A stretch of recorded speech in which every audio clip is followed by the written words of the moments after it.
सत्य मन योग। सत्य मन योग वो है सत्य पदार्थों को जानना मन में, ये क्या है? सत्य मन योग। और वचन योग, उस बात को जानना और कहना, ये क्या हो गया? सत्य वचन योग। जो हमने पदार्थ को सत्य रूप से जो जाना है उसी का विचार करना, ये क्या है? सत्य मन योग। और उसके बारे में बोलना, सत्य बोलना, ये क्या है? सत्य वचन योग। दोनों हो गए। अब फिर क्या आता है? असत्य। असत्य पदार्थों के स्वरूप को असत्य सोचना। क्या सोचना? असत्य सोचना, यानी मन योग हो गया। और असत्य क्या करना?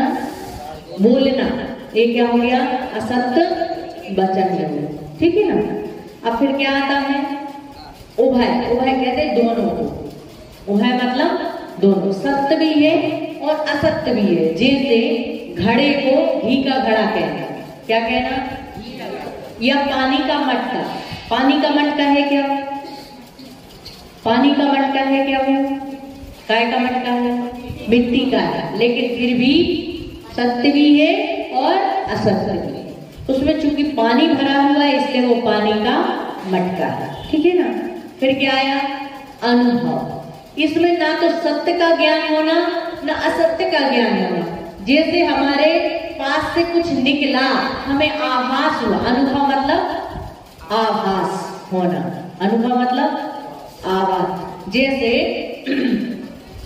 हवा चली एकदम, अब पता नहीं है कि वो किसी की पंखे की हवा है, गाड़ी की हवा है, या कोई पक्षी निकला है उसकी हवा है, उसका कोई निर्णय निश्चित नहीं होना। उसको क्या कहते हैं? अनुभव। मन योग, मन में विचार करना। और अनुभव वचन योग मतलब उसको कहना। कुछ तो है, अभी तो विचार किया लेकिन कुछ है। जैसे कोई रस्सी पड़ी थी या सांप यहाँ से निकल गया, लेकिन हमें पता नहीं कि रस्सी कोई खींची है, रस्सी निकली है, या कोई पीछे से सांप निकला है। हम बैठे हैं, ये कुछ ऐसा निकला, लेकिन हमने उसे देखा नहीं कि वो क्या निकला है। जब हम उसको बोलेंगे तत्व के हिसाब से अवग्रह, यहाँ हवा और धारणा। तो जो अवग्रह है, कुछ है, अवग्रह का मतलब कुछ है, लेकिन अभी उसका निर्णय नहीं हुआ है कि आखिर है क्या। फिर अवग्रह, फिर क्या आएगा? ईहा। उसको जानने की चेष्टा होना कि आखिर जो कुछ हमें आवाज हुआ वो क्या है। फिर क्या हो गया? जान लिया कि ये पक्षी है। अब वो बार बार निकल रहा है तो क्या हो गया? अवग्रह, हवाएं है। और बार बार इधर से निकल रहा, उधर से, हमें पक्का निश्चित है कि वही है। क्या हो गई? धारणा।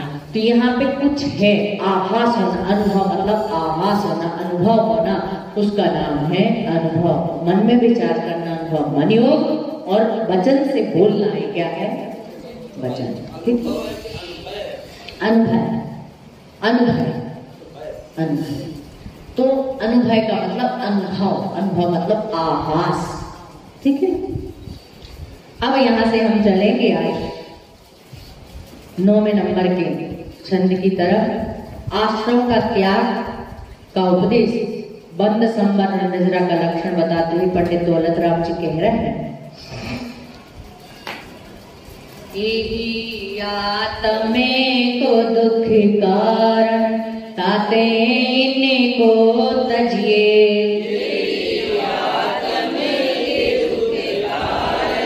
ताते इनको जीव प्रदेश बंधे विधि सोसु बंधन कबाओ न सजिए।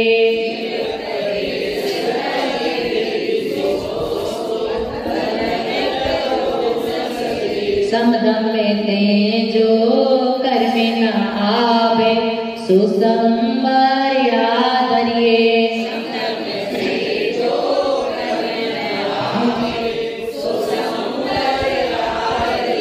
तब्बल ते विधि चरण निर्जरा काहि सदा आचरिए।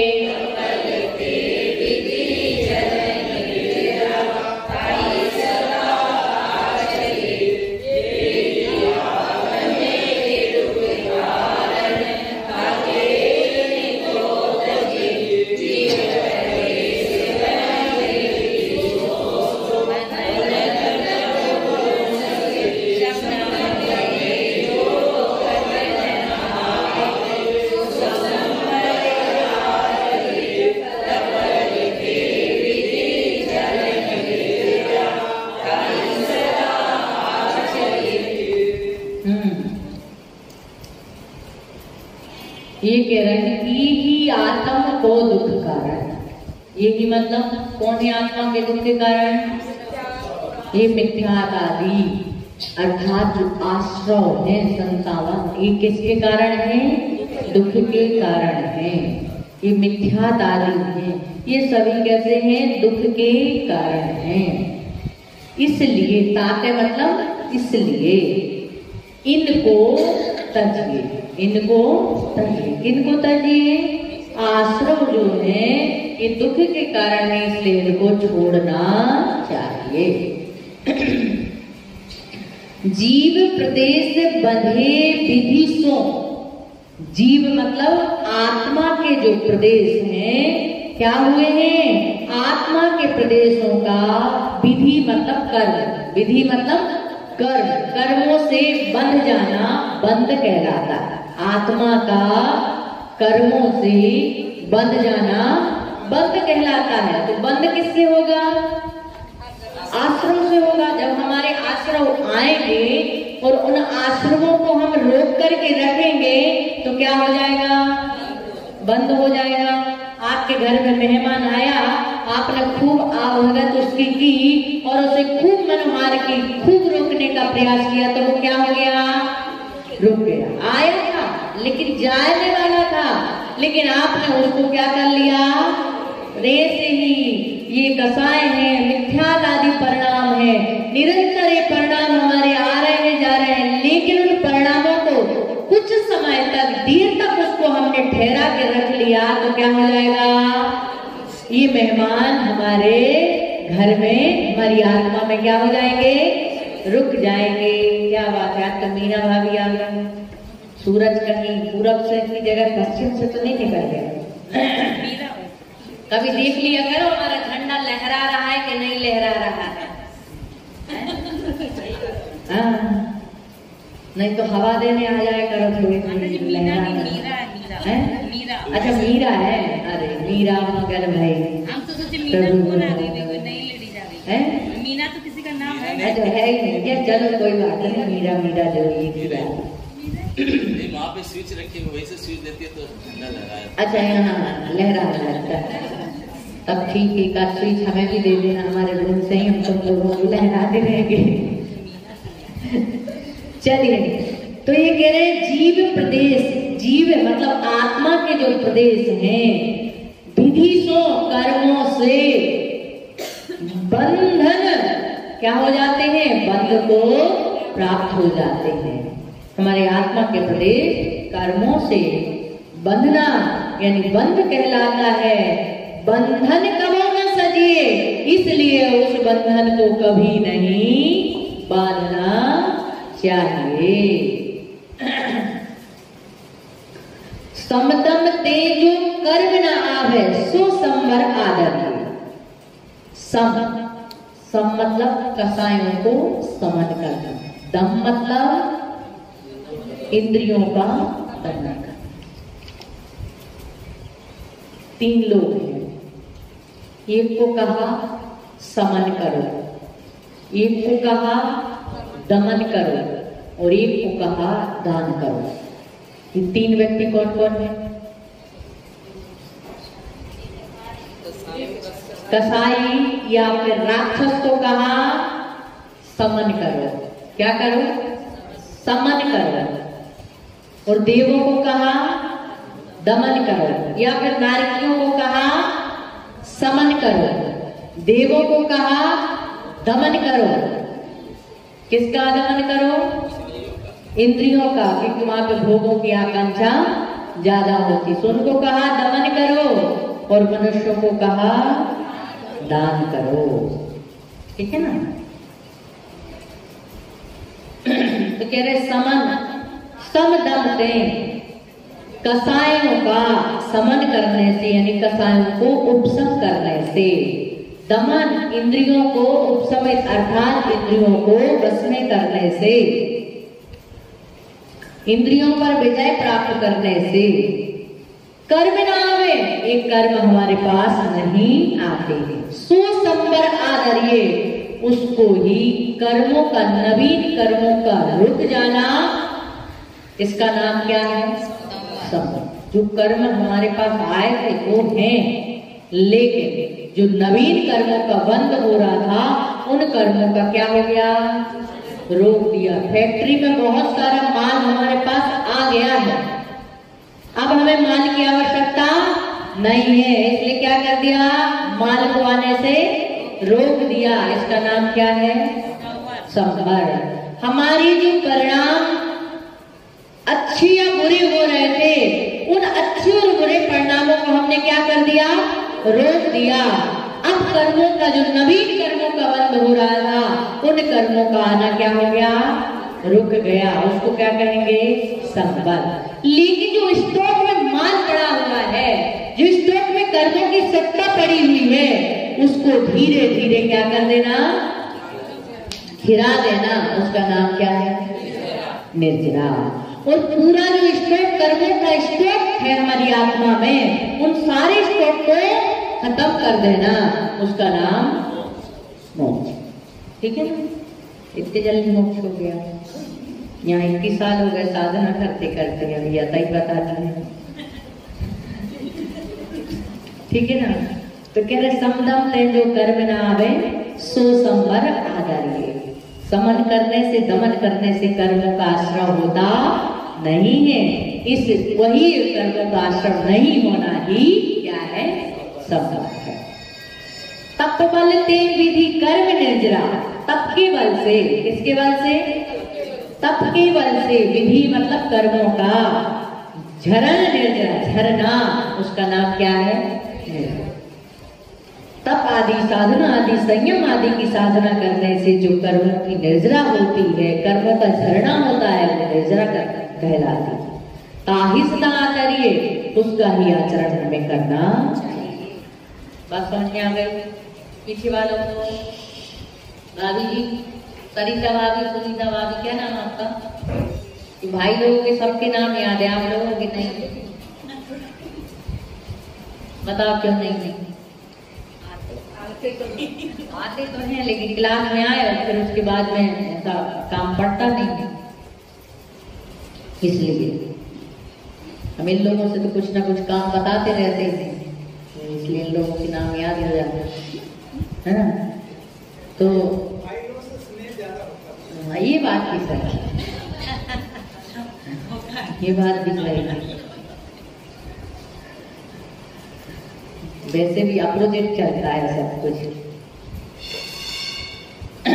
चले, जैसे बच्चा होगा ना, तो बच्चे को माँ से प्रेम होगा, लगाव, और माँ को पुत्र से प्रेम होगा, और बच्ची होगी उसको पिता से प्रेम होगा, और पिता को पुत्री से, है कि ज्यादा स्नेह होता है। ऐसे चलते, ये बात समझ में आ गई सबको? आत्मा के लिए दुख के कारण क्या है, तीसरे ढाल में क्या बताया जा रहा है, दुख से छूटने का उपाय। दूसरी ढाल में क्या बताया था, दुख के कारण। ये कह रहे हैं दुख के कारण क्या थे, वो मिथ्यावादी जो दूसरी ढाल में बताए थे, जो आश्रमवादी है वो, इसलिए उनको क्या करना चाहिए, छोड़ना चाहिए, जिससे आत्मा का कर्मों से बंध नहीं हो, है, और अपनी आत्मा को समन करना, कसायों का समन करना चाहिए, इंद्रियों को वश में करना चाहिए, जिससे संवर की प्राप्ति हो, नवीन कर्मों का बंध ना हो, और तप साधना आराधना करना चाहिए, जिससे कर्मों की निर्जरा हो। ऐसा ही आचरण हमें करना चाहिए, जिससे हमारी कर्मों की धीरे धीरे क्या हो जाए। आप यहाँ आए, आपका कौन सा तप है, कौन सा तप है, स्वाध्याय नाम का तप। देखो कितने ज्ञानी लोग हैं। आप यहाँ आए, आप यहाँ पर बैठे, ये भी आपका क्या है, तप है। इतने देर तक आपने अपनी इंद्रियों को बस में किया, कि आपका संयम है। इतनी देर तक आप अपनी इच्छाओं को रोके बैठे हैं, सब चीजों की इच्छाओं को, है ना, उन इच्छाओं को रोके बैठे हुए, इसलिए आपका क्या हो गया, इच्छा निरोधो तपा, इच्छाओं का निरोध करना तप। बात समझ में आ गई? ये समझ में आ गया पूरा? सच्ची बताओ, बताओ कौन बता रहा है इसका अर्थ? बताइए। बोले माता जी समझ में तो सब कुछ आता है लेकिन समझाना नहीं आता है। ऐसा ही है ना, सिर्फ पति को ही समझाना आता है, बाकी को नहीं। बताइए। हाँ बताओ।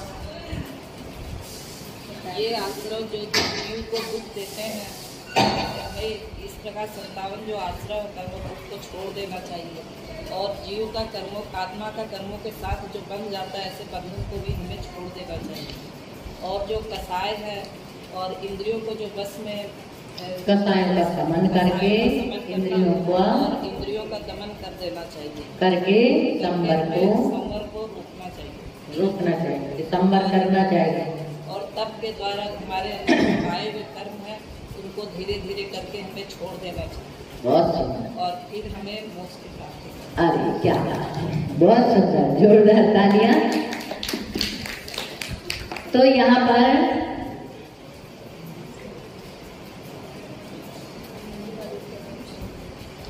ये जो है इस बात को हमने समझा। ऐसे बंध जो है 4 प्रकार के होते हैं। कितने प्रकार के होते हैं? कौन कौन से? प्रकृति बंध सबसे पहले क्या है, फिर प्रदेश बंध, फिर स्थिति बंध और फिर अनुभाग बंध। कितने हो गए? प्रकृति बंध का मतलब क्या है? प्रकृति मतलब स्वभाव। क्या? स्वभाव, यानी कि कर्मों का स्वभाव है। ज्ञानावर्णी कर्म का स्वभाव है ज्ञान को आवृत करना। दर्शनावर्णी कर्म का स्वभाव है दर्शन को आवृत करना। ये क्या हो गई? प्रकृति बंध। ठीक है ना?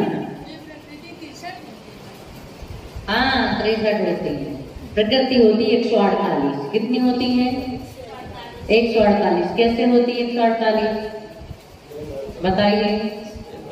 हाँ बताइए भाभी, हम बीच में आपका सहयोग करेंगे जहां कहीं आप बोलेंगे तो।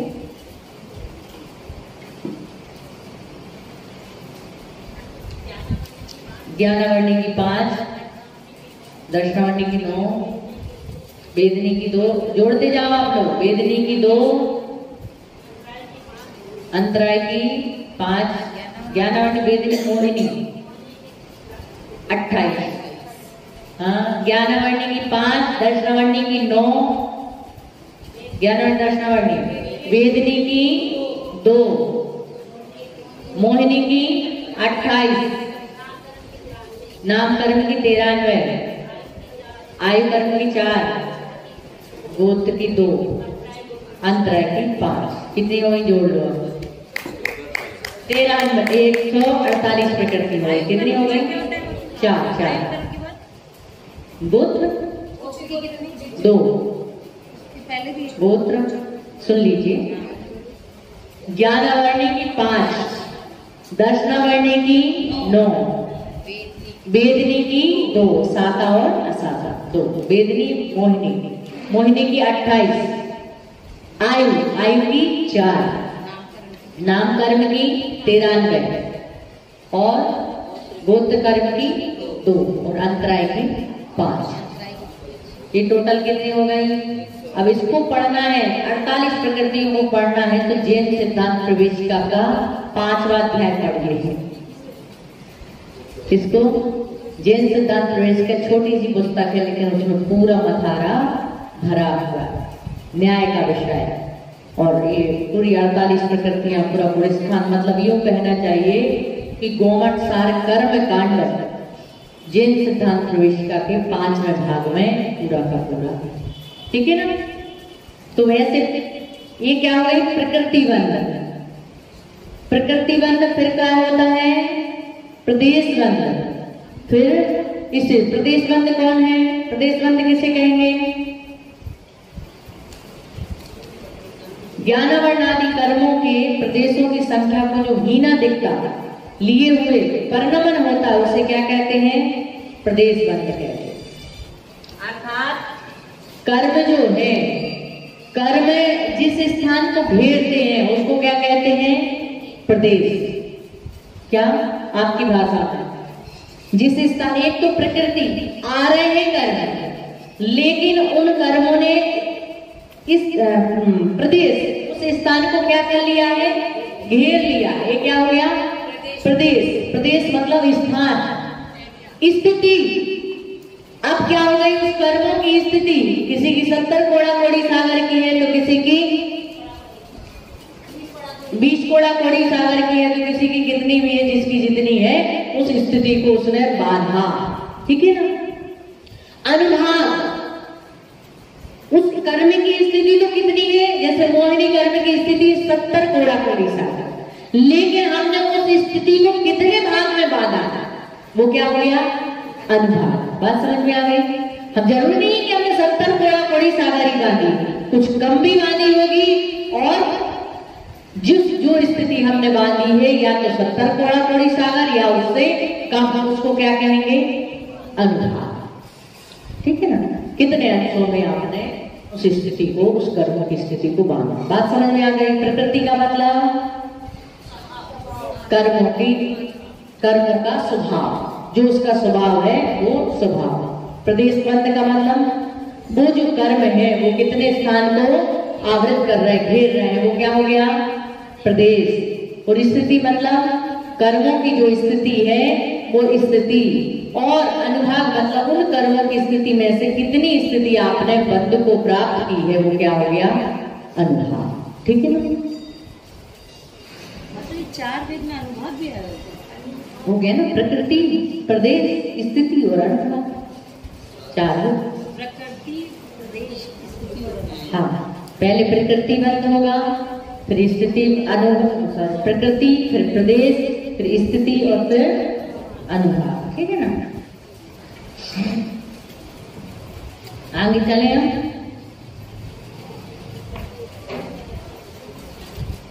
अभी यहाँ पर बात चलेगी अपनी निर्जरा। निर्जरा कितने प्रकार की होती है, कौन कौन सी, सविपाक और अविपाक। सविपाक निर्जरा किसे कहते हैं, कर्म का फल लेकर के झरना। किसका, कर्म का फल लेकर के झरना, वो क्या कहेंगे, अविपाक किसे कहते हैं, समय के पहले उन्हें कर्मों को गिरा देना, ये क्या है, अविपाक। ठीक है ना। बात समझ में आ गई सबको। हाँ, सकाम कहो, अकाम कहो, सभी कपाक कहो, अविपाक कहो। वो सकाम और अकाम निर्जरा में अंतर है थोड़ा सा। सकाम निर्जरा और अकाम निर्जरा में ये अंतर है कि सकाम निर्जरा होती है मन से। कैसी होती है, हम कोई भी कार्य करें वो मन से करें। हम यहाँ पर बैठे हैं, मन से बैठे हैं या बिना मन से। यदि मन से बैठे हैं तो कौन सी निर्जरा हो रही है, सकाम निर्जरा। और बिना मन से बैठे हैं तो कौन सी हो रही है, बैठे हैं लेकिन मन और बिना मन। आपने उपास किया, मन से किया या आपने दान दिया, मन से दिया या कमेटी वालों ने जोर जबरदस्ती करने पर दिया, फिर भी मन दिया, फिर भी मन नहीं है। देते समय भी मन बन गया तो भी कोई बात नहीं, लेकिन देने के बाद भी देना नहीं था, लेकिन जबरदस्ती बोलने पर दिया। ये कौन सी निर्जरा होगी उसमें,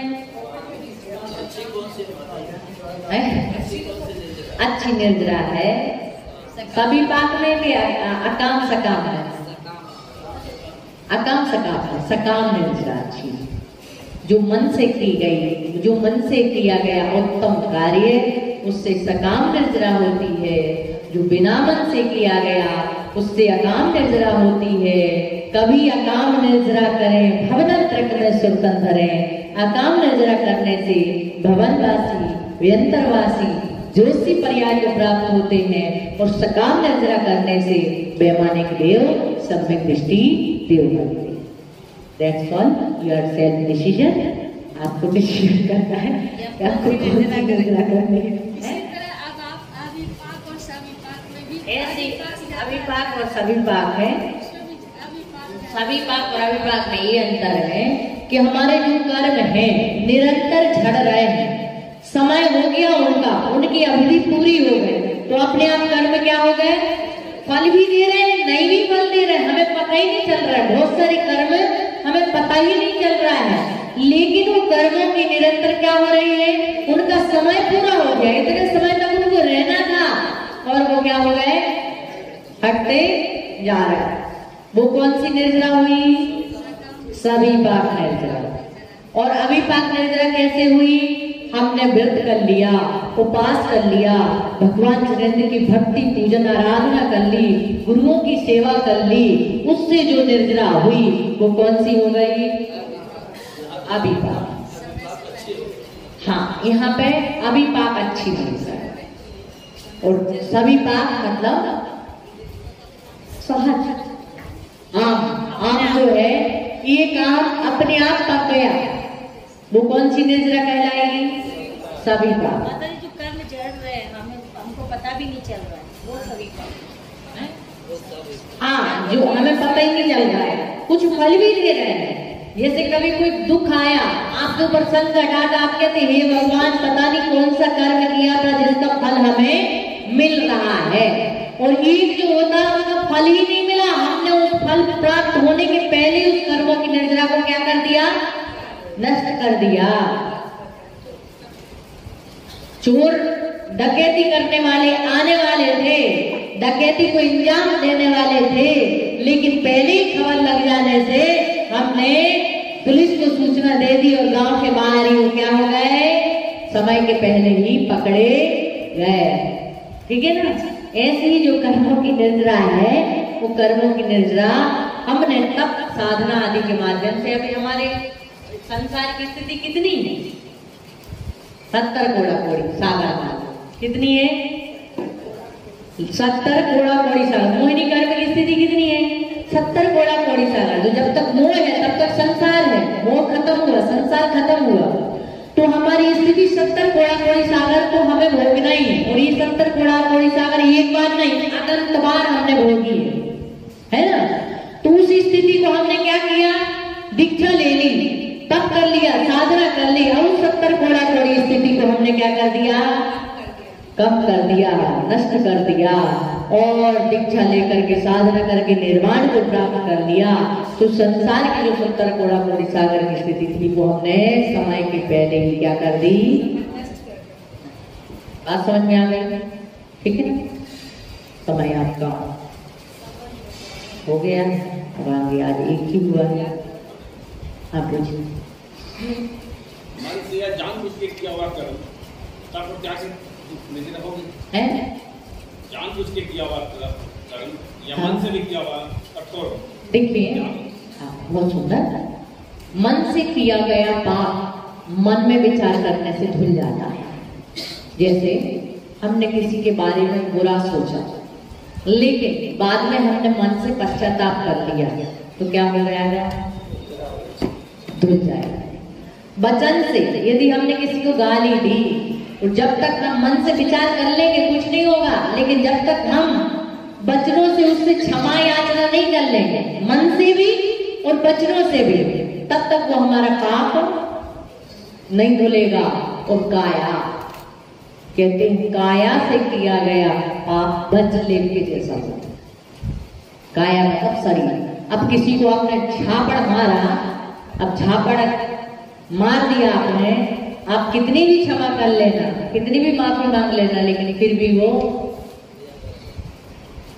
स्थिति मतलब बहुत ज्यादा देर तक चलती। इसलिए मन की स्थिति मन से ही धुल जाती, वचन की स्थिति वचन से धुल जाती, लेकिन जो काया से कर लिया जाता है कृत्य या आचरण, वो हमारा बहुत समय तक हमें दुख देने वाला होता है। और आप जो पूछ रहे हैं, यदि हमने किसी से मन से या वचन से कोई पाप कर लिया, तो क्या मन वचन से काय से धुल जाता है?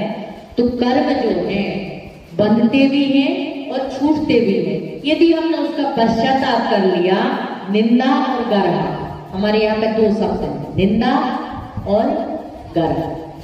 निंदा का मतलब क्या है? स्वयं की, निंदा और गर्ह 2 चीजें आती हैं, स्वयं की निंदा करना और गर्ह करना। एक तो हमने क्या किया, अपने आप पश्चाताप किया, ये क्या हो गई? निंदा। मैंने गलत बोल दिया, मैंने गलत कह दिया, मैंने गलत कर लिया, ये क्या हो गई? और गुरु के सामने अपने पाप को प्रकट करके उनसे प्रायश्चित ले लेना, ये क्या हो गई? गर्व। ठीक है ना? तो निंदा गर्व आदि से हमारे पाप जो भी कोई होते, ये तो बहुत छोटे मोटे पाप है, बड़े बड़े पाप भी निंदा और गर्व से प्रायश्चित से हमारे पाप धुल जाते। सही बात है। जो मन में जितना हम सोच लेते उतना बोल नहीं पाते, हम जितना बोलते हैं उतना कर नहीं पाते। इसलिए मन से जब पाप हो जाए, इसलिए कहा है कि शाम के टाइम जब बैठो तो दिन भर का लेखा जोखा करो।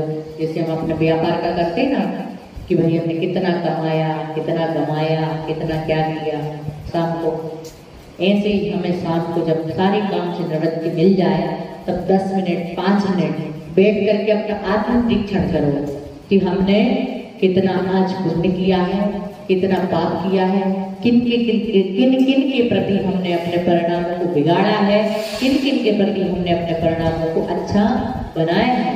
और जब आप विचार करेंगे, सोचेंगे, तो क्या समझ में आएगा? हमारा पलड़ा कौन सा भारी है, कौन सा कम है। तो जब कौन सा भारी कौन सा कम है तो उसका दूसरे दिन आपको विचार आएगा कि हमें पुण्य का पल्ला ज्यादा करना है, शुभ परिणामों का पल्ला ज्यादा करना है और अशुभ परिणामों का नीचे करना है। जब ऐसी भावना बनेगी तो हमारा बैलेंस ठीक बनेगा, पुण्य का पल्ला परिणाम, शुभ परिणामों का पल्ला हमारा ऊंचा करने का भाव आएगा। जैसे आप व्यापार करते हैं, यदि घाटा लग गया किसी चीज में तो आप क्या विचार करते हैं? एन प्रकार अपने टारगेट को क्या करना है? पूरा करना है। जो हमें लॉस हुआ है किसी न किसी माध्यम से उसमें हमें फायदा लाना है ताकि हमें घाटा ना। और कोई आपका समाधान हो गया?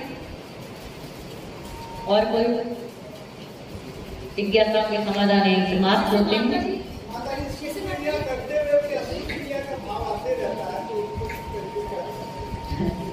आते रहेगा। अभी संसार समाप्त नहीं हुआ है, इसलिए आता रहेगा, लेकिन हमें फिर भी सुख क्रिया को नहीं छोड़ना है। सुख क्रिया करते रहना है, परिणाम आते रहेंगे। और यदि हम सुख क्रिया करते रहेंगे तो हो सकता है एक दिन अशुभ क्रियाएं, अशुभ विचार, अशुभ परिणाम हमारे होना धीरे धीरे कम। जैसे मतलब पुण्य का बैलेंस बढ़ाना है तो 5 माला ऐसे रोज फेंकते नमो करके, उससे ज्यादा जैसे फेरे तो वो 15 बढ़ जाएगा। बिल्कुल, क्यों नहीं? हाँ, 5 गुना के पाप होते हैं हमारे द्वारा। उन दिन भर में जो पाप होते हैं, यदि हम प्रतिदिन की 5 मालाएं फेरते तो हमारे 24 घंटे के जो पाप हैं वो पाप नष्ट हो जाते, जो सहज रूप से होते हैं पाप। नहीं तो सोचो कि आप किसी को झापड़ मार के आ जाओ, किसी को गाली लेके आ जाओ, बोले माला फेर लो। ये सहज मतलब 5 गुना के जो पाप है, झाड़ू लगाना, उखली कूटना, पीसना, चूल्हा जलाना, पानी आदि नाचना, छानना या फिर खींचने से जो पाप होते हैं वो पाप हमारे क्या क्या करते हैं वो तो हम बताएंगे आप लोगों को, आप लोग जानते हैं। व्यापार में नहीं होता है इनसे। उद्योगी हिंसा पूरी होती है, इनकी तो उद्योगी हिंसा नहीं होती। आपकी तो पूरी की पूरी उद्योगी हिंसा होती है। और कभी कभी भाभी जी ने बोल दिया थोड़ा झाड़ू लगा लेना तो वो भी कभी कभी लग जाती है। और कभी कह दिया चाय बना लो तो चाय भी बन जाती है कि नहीं? माता जी माला जाप करते समय कहाँ तो मन चला जाता है और फिर तुरंत में ध्यान आता है तो मोती पे ध्यान। कोई बात नहीं, एक माला के मोती पर भी यदि हमारा ध्यान टिक गया तो हमारा माला फेरना हो गया। लेकिन माला को फेरना बंद नहीं करना है, उसको हमें कंटिन्यू रखना है और करना, उस भाव को और आगे सुव्यवस्थित बनाने का प्रयास करना। ठीक है? हाँ, लाना पड़ता है, आपके पास ही है। चलिए, हाँ पूछिए। एक प्रश्न और आया है। सुना जाता है कि 3 मुनि राज आचार्य कहते हैं बाहर से क्या पाप नहीं करता, ये मन से क्या पाप नहीं धुलता है? नहीं, ऐसा नहीं है कि मन से किया गया पाप नहीं। मंदिर में किया। अच्छा, मंदिर में मन समझी। हाँ, ये बात सही है। अन्य क्षेत्रे कृतम पापम धर्म क्षेत्रे विनश्यति धर्म क्षेत्रे कृतं तीर्थ क्षेत्रे सिद्ध क्षेत्रे कृतं पापम वज्रलेपो न भविष्यति। घर में किया गया पाप मंदिर में धुल जाता है, मंदिर में किया गया पाप किसी तीर्थ सिद्ध क्षेत्र में धुल जाता है, लेकिन किसी तीर्थ सिद्ध क्षेत्र में किया गया पाप वज्रलेप के जैसा सही करता है।